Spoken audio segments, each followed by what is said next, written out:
اس گھرانے کو، یہ گھرانہ وہ ہے جو آثر تقویم ایسا ہے کہ جن کی خدمت کے بعد پروردگار نے خود کو مبارکباد دے کے کہا تبارک اللہ احسن الخالقین، اے اللہ مبارک کو تجھے تجھ جیسا کون بنا سکتا ہے؟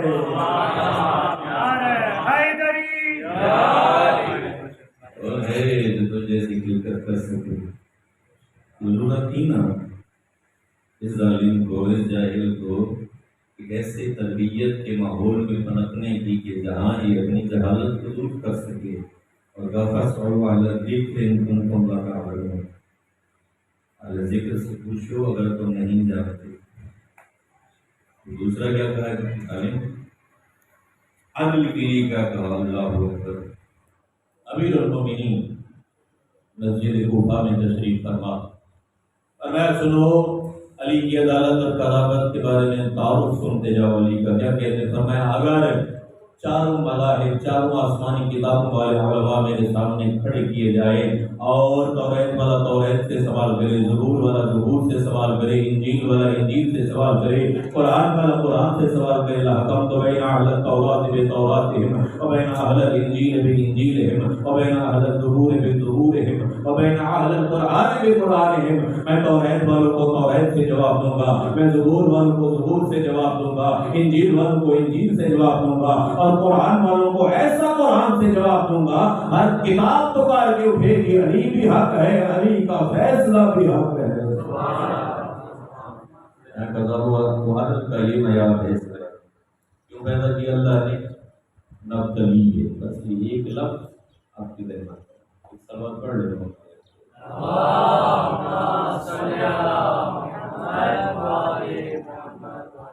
تاکہ انسان کو آزمائے۔ آزمائش بڑی مشکل چیز ہے، یہ سب سے بڑی مشکل چیز بھی یہی ہے، اور خلقت انسانی کا معیار، کسوٹی اور پیمانہ بھی یہی ہے، انسان کو آزمانا۔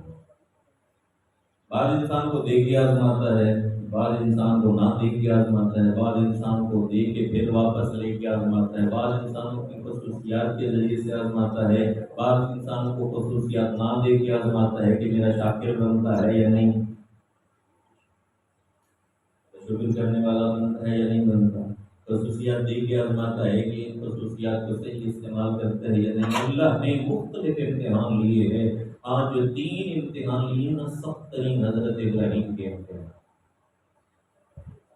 مال کا امتحان بھی لیا ہے، جان کا امتحان بھی لیا ہے، اولاد کا امتحان بھی لیا ہے، بڑے سخت ترین امتحان۔ مال کا امتحان کا واقعات مجھ سے زیادہ بہتر ہے، بکریاں چرا رہے، آواز آئی سبوح قدوس ربنا ورب الملائکۃ والروح، سنا دیکھا خوب نوجوان تسبیح پروردگار میں مشغول ہے، کہا اور سنا، جب جینا بھر میں آیا نا، کہا سناتا جا میں تجھے بکریاں دیتا جاؤں، حتیٰ اپنی غلامی کی صنعت دے دی، تب مجھے ذکر سناتا جا۔ پھر جب نوجوان حضرت جبریل نکلے تو کہنے لگے آپ تو جبریل نے کہا ہاں میں جبریل ہوں، اللہ نے بھیجا ہے کہ جا دیکھ ہاں کہ ابراہیم کو میرا ذکر کتنا پسند ہے، ہاں ابراہیم کی اس قربانی کو واہ واہ اور سبحان اللہ کہہ کے اپنی زبانوں کی چسکے تک نہ رکھیے، ہو سکتا ہے آزان ملتی رہے، ہمیں بستر پسند ہو، مشکل بات تو نہیں ہوگی،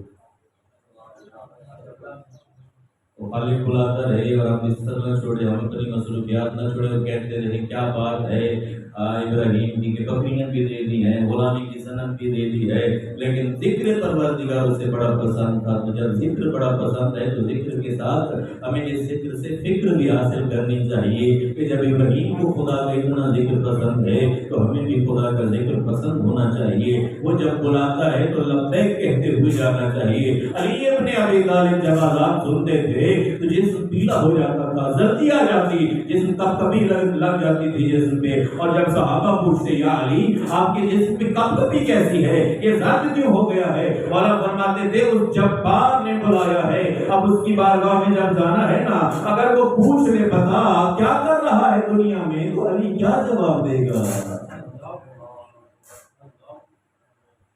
جواب کیا دے گا؟ کیا کہے گا کہ